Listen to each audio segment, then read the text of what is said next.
Apa yang Anda harapkan dan akan Anda lakukan ketika masuk ke kampus yang megah ini? Mau berbuat apa? Sekarang itu era 5.0 yang dalam konteks terapannya itu kita sudah nggak bisa bercita-cita lagi seperti dulu. Dulu orang berkata begini, saya pengen jadi presiden, saya pengen jadi insinyur, ya, saya pengen jadi dokter.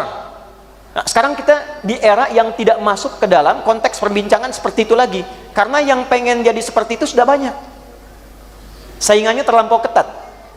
Yang ingin jadi dokter itu sudah melimpah. Sekarang itu di era berbalik pertanyaannya, apa yang kita bisa buat sebagai satu perubahan berkemajuan di tempat kita berkehidupan. Itu poinnya.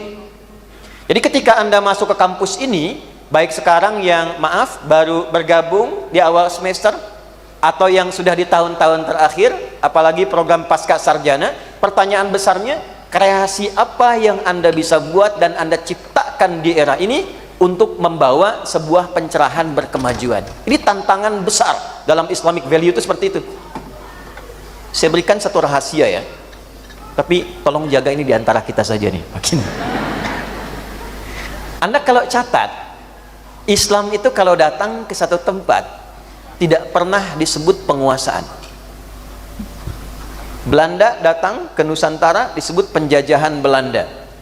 Jepang datang, penjajahan Jepang. Romawi mengekspansi, tapi Islam memperkenalkan sesuatu yang baru, disebut dengan Fatah namanya.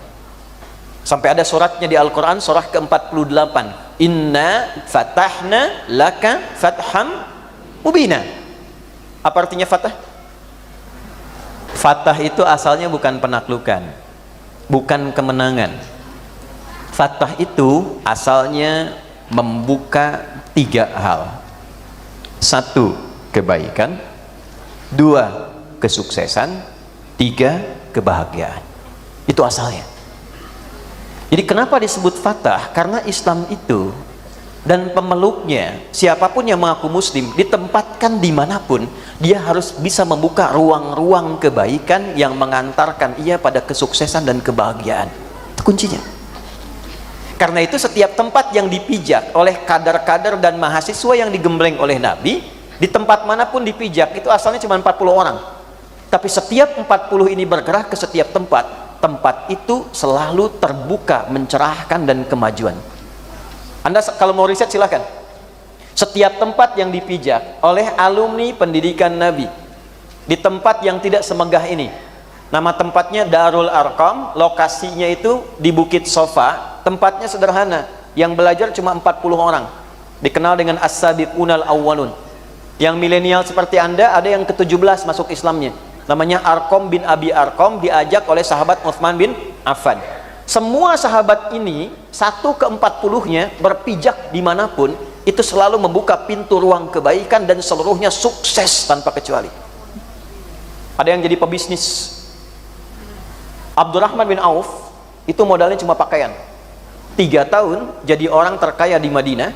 Waktu kami dianugerahi honoris causa, itu saya hitung valuasinya saat Nabi meninggal, itu hartanya kurang lebih 14.000 triliun. Ada hitungan bahkan yang menghitung sampai 74.000 triliun. Jadi beliau menempati karir kesuksesan terkaya di urutan ketiga paling puncak. Kan orang kaya itu ada 3. 1 kaya, yang kedua kaya banget, yang ketiga kebangetan kayanya. Nah ini nomor 3 nih.